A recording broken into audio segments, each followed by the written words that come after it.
நம்ம 270 days program பற்றினா overall review கொடுத்துட்றேன். நிறையா பேருக்கு வந்து புதுசாக வரவங்க லாஸ்ட்டாக இருக்கிற டெலிகிராம் மெசேஜ் ஆகட்டும், இல்லை சேனலில் வந்து லாஸ்ட்டாக போட்டிருக்க வீடியோவை பார்த்துட்டு நிறைய டவுட்ஸ் கேட்குறீங்க. இது செப்டம்பர் 8ஆம் தேதி ஆரம்பித்த ப்ரோக்ராம். செப்டம்பர் 8 மொதல் வீடியோலேருந்து பார்க்குறவங்களுக்கு தான் அதோட கண்டினியூட்டி புரியும். டெலிகிராமில் புதுசாக ஜாயின் ஆகிறவங்க முன்னாடி என்ன வீடியோஸ் போட்டிருக்கோம், என்ன ஆடியோ இருக்குது அப்படிங்கிறத லிசன் பண்ணுங்கள். பொது தமிழ் எதுக்கு சிலபஸ் வைஸ் போகிறோம், அப்போ புக்கு வைஸ் போக மாட்டோமா அப்படிங்கிற கேள்விகள் நிறையா பேர் கேட்டிருக்கீங்க. நாங்கள் டெலகிராமில் ஹர்ஷா டிஎன்பிஎஸ்சி கிளாஸ், அதாவது அட்மின் நான் இவங்களுக்கு ஒரு ஓட்டு கேட்டேன். போல் வந்து ஒன்று போட்டிருந்தோம், கருத்து கணிப்பு மக்கள்கிட்ட கேட்டிருந்தோம், நீங்கள் எதை படிக்க ஆசைப்படுறீங்க தமிழில் அப்படின்னு. அதுக்கு புக் வைஸ் பள்ளி பாட புத்தகங்கள் நாங்கள் வந்து படிக்கிறோம் அப்படின்னு 47%, சிலபஸ் வைஸ் படிக்கலாம் அப்படின்னா 53% மக்களும் ஓட்டு போட்டிருக்காங்க. அவங்க கொடுத்த இந்த கருத்துப்படி, அவங்க கொடுத்துருக்க அந்த வாக்குகள் படி சிலபஸ் அப்படிங்கிறதா அதிகப்படியான ஓட்டுகள் விழுந்தனால ஜென்ரல் தமிழ் இப்போ முதல்ல சிலபஸ் வைஸ் படிக்கிறோம். சிலபஸ் வைஸ் ஃபுல்லாக படித்து முடிச்சக்கப்புறமேட்டுக்கு புக்கு வரிசையாக 9ஆவது வகுப்பு 10, 11, 12, 8, 7, 6 அப்படிங்கிற பள்ளி பாட புத்தகம், புது புத்தகம், பழைய புத்தகம் அப்படிங்கிறத படிக்க ஆரம்பிப்போம். முதல்ல சிலபஸ் படிக்கிறோம். சரிங்களா? இதை வந்து கேட்டுகிட்டே இருக்கீங்க நிறையா பேர். நானாக எடுத்த முடிவு கிடையாது, இது மக்கள் கிட்ட கருத்து கேட்டோம். கிட்டத்தட்ட ஒரு 294 பேர் வந்து பார்த்துருக்காங்க. அதில் 88 பேர் ஓட்டு போட்டிருக்காங்க. ஓட்டு போட்டதில் அதிகமாக வந்தது சிலபஸ் அப்படிங்கிறது. அதனால சிலபஸ் படி தமிழ் வந்து படிக்கிறோம். இப்போ நான் உங்களுக்கு ஷெடியூல் பற்றி எக்ஸ்ப்ளனேஷன் கொடுத்துட்றேன். நமக்கு நாள் 1 அப்படிங்கிறது நம்ம பொது தமிழில் நாலடியார் நான்மணி கடிகை அப்படிங்கிறது பார்த்தோம். ஸோ ஓட்டுப்படி சிலபஸ் வந்ததுனால நமக்கு பகுதியா இலக்கியம் அப்படிங்கிறது தொடங்குறோம். இதில் முதல் நாள் 1ல் நாலடியார் நான்மணி கடிகை அப்படிங்கிறத பார்த்தோம் பொது தமிழில். 2ஆம் நாள் வந்து அன்புடைமை அப்படிங்கிறது பார்க்குறோம். இந்த அன்புடைமை அதிகாரம் நான் வந்து உங்களுக்கு கொடுத்துருவேன். நோட்ஸ் எல்லாமே நம்ம சேனல்லே ப்ரொவைட் பண்ணிடுவோம். இந்த 270 டேஸ் ப்ரோக்ராம் வந்து டோட்டலி ஃப்ரீ. நடுவில் வந்து நாங்கள் பணமெல்லாம் கேட்க மாட்டோம். 270 டேஸுமே இது ஃப்ரீ தான். இது வந்து நாள் 2 அப்படிங்கிறது வந்து உங்களுக்கு சிலபஸ் ஷெடியூல் அப்டேட் வரும்போது உங்களுக்கு புரியும். ஓவராலாக சிலபஸில் பகுதி ஆள இலக்கியமில் நாலடியார் நான்மணி கடிகை முதல் நாளுக்கு முடிச்சிருக்கோம். அடுத்தது 2ஆவது நாள் அப்படிங்கிறது உங்களுக்கு 2ஆம் நாள் ஷெடியூலில் வரும். இங்கிலீஷ் பொறுத்த வரைக்கும் ஜென்ரல் இங்கிலீஷில் போயம் லைஃப் அப்படிங்கிற போயம் வந்து ஸ்டார்ட் பண்ணியிருக்கோம். டே 1க்கு ஹென்ரி வேன் டைக் எழுதின லைஃப் போம் அப்படிங்கிற ஷெடியூல் கொடுத்துருக்கோம். டே 2 ஷெடியூல் சொல்லும் போது பார்க்கலாம். இங்கிலீஷ்க்கு ஓவராலாக ஒரு அனௌன்ஸ்மெண்ட் நான் கொடுத்துட்றேன்.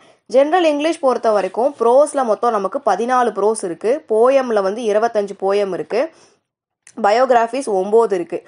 மொத்தமாக பார்த்தீங்கன்னா 48 இருக்குது இங்கிலீஷில். அப்போ ஒரு நாளைக்கு ஒன்று படித்தா கூட 48 நாளில் முடிச்சிடலாம். அவ்வளோதான் என்டையர் சிலபஸுமே. சரிங்களா? இந்த மொத்தமும் ப்ரோஸ், போம், பயோகிராஃபி இதிலிருந்து உங்களுக்கு 70% கேள்விகள் இங்கிலீஷில் கேட்பாங்க. இதை ஒரு நாளைக்கு ஒன்று படித்தாலே 48 நாள்களில் முடிச்சிடலாம். கிராமர் அப்படிங்கிறது 21 டாபிக் இருக்கும்.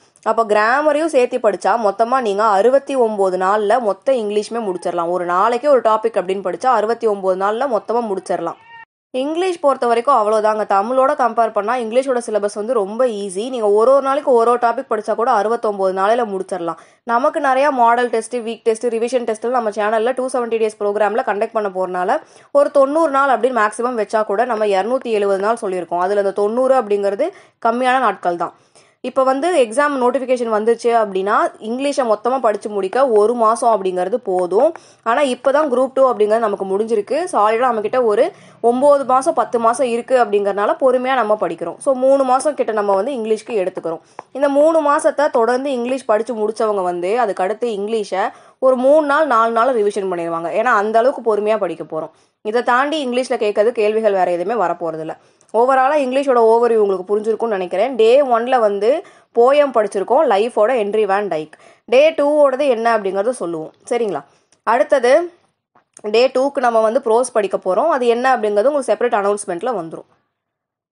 அடுத்து உங்களுக்கு நான் வந்து ஜிஎஸ் சொல்லிடுறேன். ஜிஎஸ்ல வந்து நமக்கு மொத்தமாக 10 யூனிட் இருக்குது இல்லைங்களா? அழகு 1லேருந்து அழகு 10 வரைக்கும் நமக்கு 10 யூனிட் ஜிஎஸ் அப்படிங்கிறது நமக்கு இருக்குது. இதில் வந்து இங்கிலீஷில் முதல்ல நம்ம ஆரம்பிச்சிருக்கிறது வந்து national renaissance, early uprising against British rule, இந்த 2 டாப்பிக்காக ஆரம்பிச்சிருக்கோம். இந்த 2 டாப்பிக்கில் நிறைய டவுட் வந்து கேட்குறீங்க. நான் இங்கிலீஷில் ஃபஸ்ட்டு சொல்லிடுறேன், அதுக்கப்புறம் தமிழில் சொல்கிறேன். National renaissance, English, early uprising against British rule, இந்த 2 டாப்பிக்கும் சேர்த்து மொத்தமாக 7 லெசன் கவர் ஆகுங்க. ஒரு லெசன் கிடையாது, 7 லெசன் கவர் ஆகும். எந்தெந்த வகுப்புகளில் கவர் ஆகுதுன்னு பார்த்தீங்கன்னா பள்ளி பாட புத்தகம் புக்ஸ் வந்து 10th, 11th, 12th இந்த 3 லெசனும் சேர்த்தி மொத்தமாக இந்த 3 ஸ்டாண்டர்டையும் சேர்த்தி மொத்தமாக 7 லெசன் வந்து உங்களுக்கு கவர் ஆகும். National renaissance, early uprising against British rule இந்த 2 டாப்பிக்கு மட்டும். சரிங்களா? வேற கலர் எழுதிக்கலாமா? இந்த 2 டாபிக்கு மட்டும் உங்களுக்கு 7 லெசன் கவர் ஆகுது. இந்த 7 லெசனை படித்து முடிச்சா அவ்வளோதானா, நான் ஃபுல் மார்க் வாங்கிடுவேனா அப்படின்னு கேட்பீங்க. அப்படி கிடையாதுங்க. 80% தான் உங்களுக்கு புக்கில் நீங்கள் படிக்கிறது கவர் ஆகும். இப்போ நமக்கு சிலபஸ் வந்து ரொம்ப ஸ்டாண்டர்டாக அப்டேட் பண்ணியிருக்காங்க அப்படிங்கிறனால புக்கிலேருந்து மட்டுமே கேள்விகள் வரது கிடையாது. புக்கை படிக்கிறது மூலிமா நீங்கள் 80% மட்டும்தான் நீங்கள் கம்ப்ளீட் பண்ணியிருப்பீங்க. மற்ற 20% நான் எங்கே போகிறது அப்படின்னு பார்த்தீங்கன்னா கரண்ட் அஃபேர், ஏதாவது தலைவர்களுக்கு பிறந்த நாள் வரும், இல்லை அவங்க இறந்த தினத்தை அனுசரிப்பாங்க. இந்த மாதிரி நம்ம ஐஎன்எம் பொறுத்த வரைக்கும் லீடர்ஸை பற்றி தான் படிக்க போகிறோம். அவங்க நம்ம இந்தியாவுக்கு என்னெல்லாம் பண்ணியிருக்காங்க அப்படின்னு. அப்போ நியூஸில் கலெக்ட் ஆகிற பாயிண்ட்ஸ் நம்ம பார்க்க வேண்டியதாக இருக்கும். அதுக்கடுத்து ரெஃபரன்ஸ் புக்கு. ரெஃபரன்ஸ் நமக்கு என்ன சொல்லுவோம் ஐஎன்எம்க்கு? ஸ்பெக்ட்ரம்னு ஒரு புக்கு இருக்குங்க, ஸ்பெக்ட்ரம். அந்த புக்கு வந்து படிக்க சொல்லுவாங்க. ஸோ இந்த மாதிரி இதெல்லாம் கவர் ஆகிறது தான் உங்களுக்கு வந்து அந்த 20% அப்படிங்கிறது. புக்கை பொறுத்த வரைக்கும் 80%. புக்கு தாங்க பேசிக்கு. புக்கிலேருந்து கேள்விகள் அதிகம் கேட்கறது இல்லை அப்படின்ட்டு வெளியே நீங்கள் எவ்வளோ படித்தாலுமே அதுவும் உங்களுக்கு 100% கம்ப்ளீட் பண்ணதான் ஆகாது. புக்கு தான் பேசிக், புக்கு படிச்சு தான் ஆகணும். 80%க்காக இப்போ நம்ம புக்கு வந்து ஆரம்பிச்சிருக்கோம். புக்கை படித்து முடிச்சுட்டு நீங்கள் ரெஃபரன்ஸில் என்ன படிக்கணும், ரெஃபரன்ஸ் எப்படி நோட்ஸ் எடுக்கணும், கரண்ட் அஃபேர் எப்படி உள்ள லிங்க் பண்ணணும் அப்படிங்கிறதெல்லாமே நான் சொல்லுவேன் உங்களுக்கு. இப்போ இந்த 7 லெசனை வந்து மொத்தமாக நான் உங்களுக்கு 3 லெசனாக 4 லெசனாக பிரித்து கொடுத்து படிக்க சொல்லலாம். ஆனால் அது உங்களுக்கு ரொம்ப ரொம்ப கஷ்டம். ஏன்னு கேட்டிங்கன்னா 3 புக்குமே வந்து higher standard. 10th 11th 12th lesson ஹெவியாக இருக்கும், கண்டென்ட் அதிகமாக இருக்கும். நான் ஒரு லெசனுக்கு மேலே கொடுக்குறேன் அப்படின்னா உங்களுக்கு அதுவே புதுசாக படிக்கிறவங்களுக்கு 4 மணி நேரம் 5 மணி நேரம் ஆயிரும். ஃபஸ்ட்டு லெசனை ஃபுல்லாக படிக்கணும், புரிஞ்சுக்கணும், நோட்ஸ் எடுக்கணும், ரிவிஷன் பண்ணணுங்கிறது பெரிய ப்ராசஸ். உங்களுக்கு ஒரு லெசனுக்கே சாலிடாக 2லேருந்து 3 மணி நேரம் ஆகலாம் புதுசாக படிக்கிறவங்களுக்கு. அப்போ நான் 3 லெசன் 4 லெசன் மொத்தமாக கொடுத்தேன் அப்படின்னா இதோட சேனல் பக்கம் வராமல் ஓடிடுவீங்க. அதனால வந்து உங்களுக்கும் லாஸு, எனக்கும் லாஸு. சரிங்களா? எனக்கு என்ன லாஸ் அப்படின்னு பார்த்தீங்கன்னா நான் ஃப்ரீயாக அந்த சர்வீஸை ஆரம்பிச்சிருக்கேன். நிறையா பேர்த்துக்கிட்ட ரீச் பண்ணணும் அப்படின்னு நான் ஆசைப்பட்றேன். சரிங்களா? ஸோ புரிஞ்சுக்கோங்க, ஒன்றா படிக்க முடியும். நம்ம ஹையர் ஸ்டாண்டர்ட் போக போக நான் மொத்தமாக பல்காக கொடுக்க முடியாது. கொஞ்சம் கொஞ்சமாக தான் கொடுப்பேன், முடிச்சிடலாம். அப்போ இந்த மொத்த டாப்பிக்குமே 7 நாளில் முடிச்சிடலாம். சரிங்களா? சின்ன டாபிக் சின்ன லெசன் வரும்போது நானே கம்பைன் பண்ணி 2 3 கொடுத்து ஓவராலாக முடிச்சிடலாம். 270 நாளில் முடிச்சு ரிவிஷனே பண்ணிடலாம். ஸோ கவலைப்படுறதுக்கு ஒன்றுமே கிடையாது. டே 1ல் முதல் நாள் வந்து நான் என்ன கொடுத்துருக்கேன் அப்படின்னா 10ஆம் வகுப்பில் ஹிஸ்ட்ரியில் லெசன் 6 நான் உங்களுக்கு கொடுத்துருக்கேன். லெசன் 6 நம்மளுக்கு என்னன்னா early uprising against British rule in Tamil Nadu அப்படின்னு ஒரு டாபிக் வரும். ஹிஸ்ட்ரியில் 10th ஹிஸ்ட்ரியில் லெசன் 6. இந்த டாபிக் தான் டே 1க்கு படிக்க சொல்லி ஷெடியூலில் நான் அனௌன்ஸ் பண்ணியிருப்பேன். டே 2 நமக்கு அப்கமிங்கில் வரும். தமிழில் சொல்லிடுறேன். தேசிய மறுமலர்ச்சி, ஆங்கிலேயர் ஆட்சிக்கு எதிரான தொடக்க கால எழுச்சிகள் அப்படிங்கிறது இங்கே வந்து நமக்கு தமிழ்நாடு எழுச்சிகளும் வரும், இந்திய அளவில் எழுச்சிகளும் வரும். இதில் புத்தகங்கள் நமக்கு 10, 11, 12 கவர் ஆகுது. மொத்தமாக 7 பாடங்கள் நமக்கு இருக்குது. நாள் 1க்கு 10ஆம் வகுப்பு வரலாறுல அழகு 6. சரிங்களா? ஆங்கிலேய ஆட்சிக்கு எதிரான தொடக்க கால கிளர்ச்சிகள் இன் தமிழகம் அப்படிங்கிற டாபிக் இருக்கும். தமிழகத்தில் அவங்களோட எழுச்சிகள், கிளர்ச்சி என்ன அப்படின்னு சொல்லிட்டு அந்த அழகு 6 அப்படிங்கிறது தான் நாள் 1க்கு நான் உங்களுக்கு கொடுத்துருக்க ஷெடியூலாக இருக்குது. மொத்தமாக இந்த 7 பாடங்கள் கம்ப்ளீட் ஆன உடனே நம்ம அடுத்த டாபிக்கு போயிடுவோம். இது கம்ப்ளீட் ஆகிற வரைக்கும் நம்ம இந்த தேசிய மறுமலர்ச்சி, ஆங்கிலேயர் ஆட்சிக்கு எதிரான தொடக்க கால எழுச்சிகள் அதுதான் பார்த்துட்டு இருப்போம். 7 முடிஞ்ச உடனே அடுத்த டாபிக் நம்ம போயிடுவோம். அடுத்தது நம்ம மேக்ஸ் பார்த்துடலாம். மேக்ஸை பொறுத்த வரைக்கும் சிம்பிளிஃபிகேஷன் அப்படிங்கிறது உங்களுக்கு ஓவராலாக எல்லா சம்ஸையும் கவர் ஆனது தான் சிம்பிளிஃபிகேஷன். தனியாக சிம்பிளிஃபிகேஷன் அப்படி நம்ம எடுத்து பார்த்தோம்னா புரிஞ்சுக்கிறதுக்கு கஷ்டமாக இருக்கும். அதனால ஸ்டார்டிங் நம்ம பர்சன்டேஜில் ஆரம்பிச்சிருக்கோம். மேக்ஸை பொறுத்த வரைக்கும் நீங்கள் எப்படி அப்ரோச் பண்ணணும் அப்படிங்கிற சொல்லிடுறேன். ஃபஸ்ட்டு ஸ்கூல் புக்கில் இந்த பர்சன்டேஜ் அப்படிங்கிற டாபிக்கு 7ஆம் வகுப்புலையும் 8ஆம் வகுப்புலையும் கவர் ஆகுது. சரிங்களா? 7ஆம் வகுப்பு 8ஆம் வகுப்பு ஸ்கூல் புக்கில் 7th and 8th மேக்ஸில் உங்களுக்கு பர்சன்டேஜ் அப்படிங்கிற டாபிக் கவர் ஆகுது. இதை ஃபஸ்ட்டு நம்ம படித்து முடிக்கிறோம். அடுத்து PYQ ப்ரீவியஸ் இயர் கொஷின்ஸ் வந்து அனலைஸ் பண்ணுறோம். 3வது அதர் மாடல்ஸ். ஒரு மாடல் எடுத்துக்கிறோம் அப்படின்னா ஸ்கூல் புக்கில் மாடல் வந்து கம்மியாக தான் கொடுத்துருப்பாங்க. நான் மாடல் அப்படின்னு சொல்கிறது வந்து ஃபார்முலா வச்சு போடுறது, ஃபார்முலா இல்லாமல் போடுறது, லாஜிக் வச்சு போடுறது அப்படின்னு ஒரு சம்முக்கும் ஒரு விதமான மாடல் இருக்குது.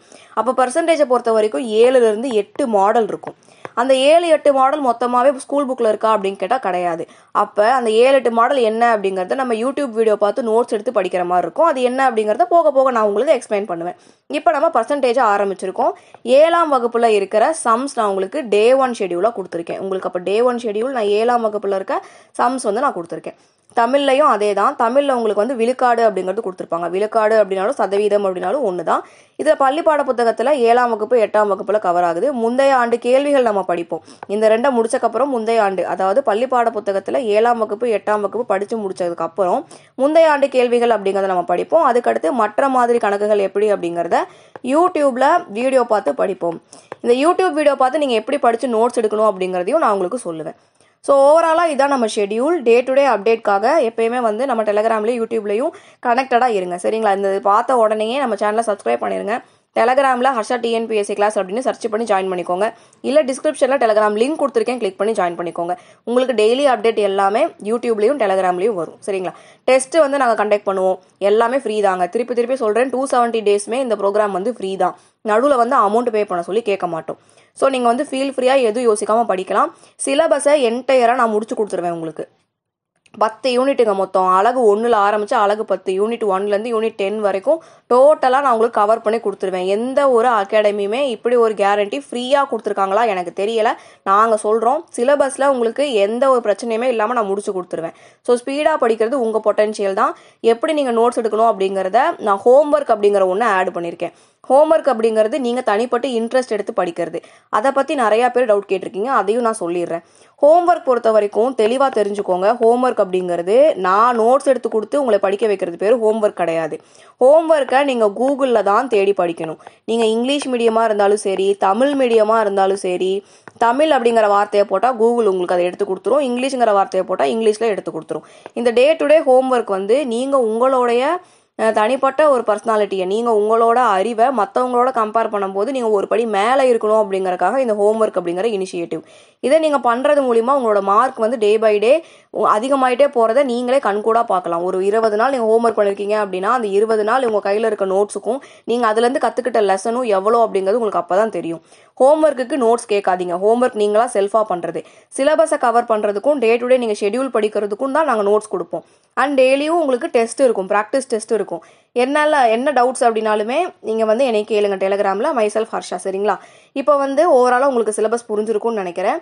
ஃபஸ்ட்டு வந்து நீங்கள் 270 டேஸ் ப்ரோக்ராம் அப்படிங்கிற இன்ட்ரோவை பார்த்துட்டு மற்ற எல்லாமே கண்டினியூ பண்ணுங்கள். தேங்க்யூ.